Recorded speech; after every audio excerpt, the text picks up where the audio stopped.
What's very interesting is that the Victoria Terminus or the Chhatrapati Shivaji, the station sits at a node which is a civic node. So it has a municipal corporation and it has a railway station. And these were both very important emblems of power in that location.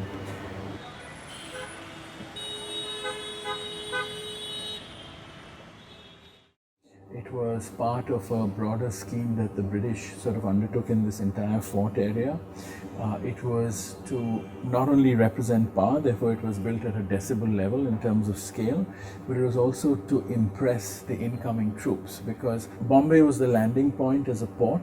They landed in the vicinity of what is now the Gateway of India.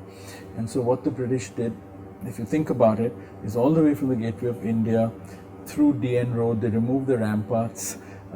Look where the museum is situated. You go further down the road, you pass Elphinstone College, Army and Navy Building, Bombay University, you come to Flora Fountain, then you go down DN Road, which was very deliberately controlled. That's why they have arcades on either side, largely Gothic, Neo-Gothic, Victorian buildings. And then you'll arrive at this plaza where you have two massive buildings. One is the Victoria Terminus and the other is the Bombay Municipal Corporation. And the troops would ceremonially go down that route and then get on a train. So if you're a young 21-year-old British trooper and you land in Mumbai and you go down in a carriage down the ceremonial route and you arrive at the VT, I mean, power representation can't get better than that. And then you go get onto a train and go to Afghanistan or the northwestern frontier to fight for the empire, in a sense. So it was really part of that very clear narrative. This was the true gateway to India, because this is where anyone arriving, if their destination wasn't Mumbai and had to go anywhere in the country, went through the VT.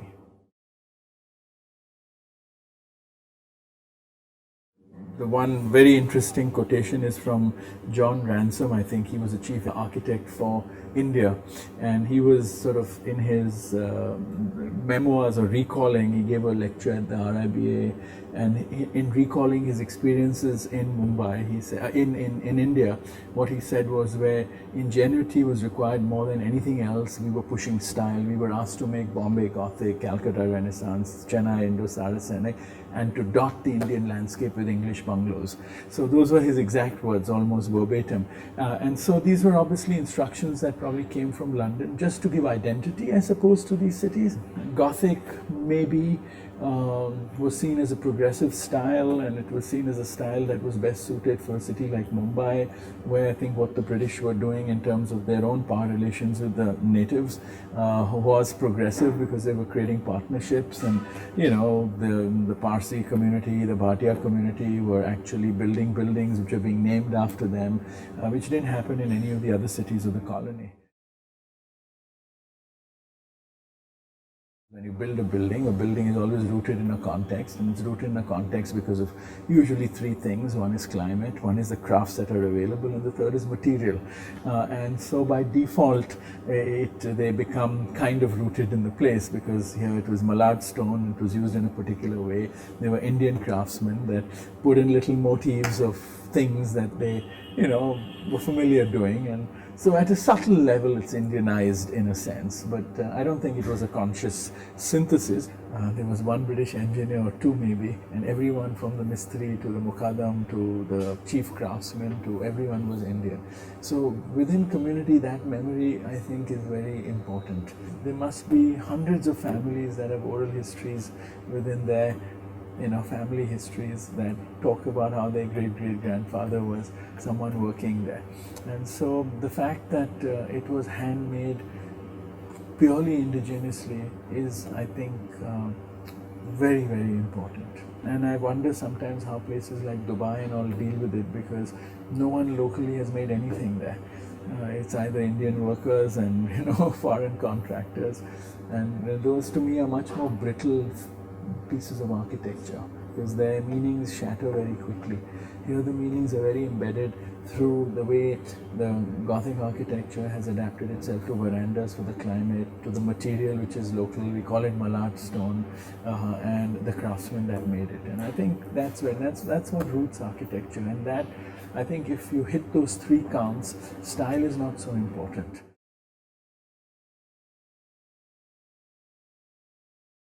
For the local population, even before independence, I think it became intrinsically linked to life, because it's also like a big living room of the city when you walk in there, especially the ticketing hall. From where the long distance trains go on the other side, it's very domestic in its appearance. It interfaces with the dense part of the fort area, towards the east. And so I think it's got many dimensions to it, which I'm sure people relate it to quite differently.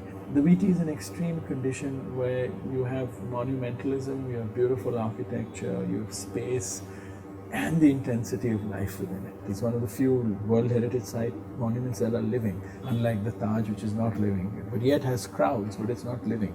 People just view it with detachment. Here people use it, they stand in line for a ticket and they look up and look at that starry sky that's painted on the Gothic arches. You can't forget the voices that occupy it, because finally it's those perceptions that will or will not in the future safeguard the preservation of this building. In this particular case, it's very confusing, because you have tourists who are flying out to London that go to the museum to check in because it has the same name as the airport, as the station. So this is another form of schizophrenia.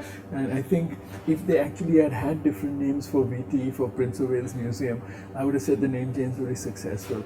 Because they've been so draconic about using Shivaji's name right across, it's actually dissolved it. So people yet refer to it as VT.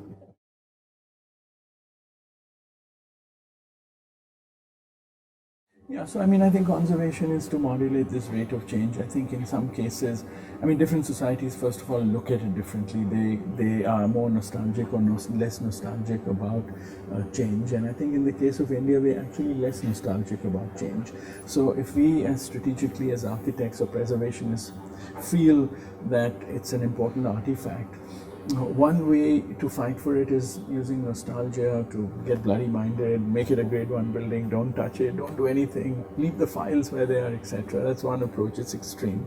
The other approach is to reinvent a significance for it, but keep the architectural illusion intact.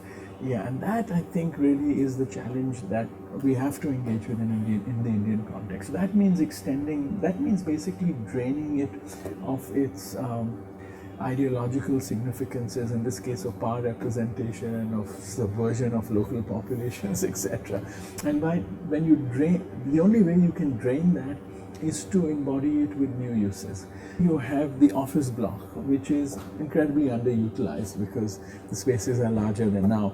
With computerization, with new technologies, is that the appropriate place to have that? Can one think of a more public use for it? Can that block become a museum? Can it become a history of colonial rule? Can it become a history of the railways? Because the railways are such an integral part of the fabric of the country through the process of colonization, but even today.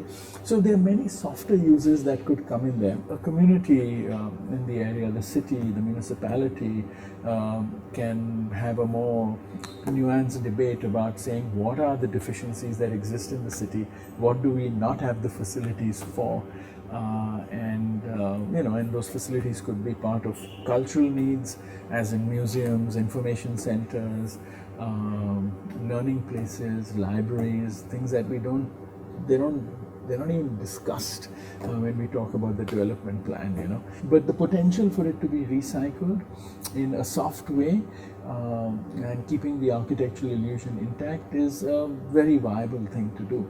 And I would imagine, at least in my own understanding, future generations are going to have to deal with that question more than we have to deal with right now.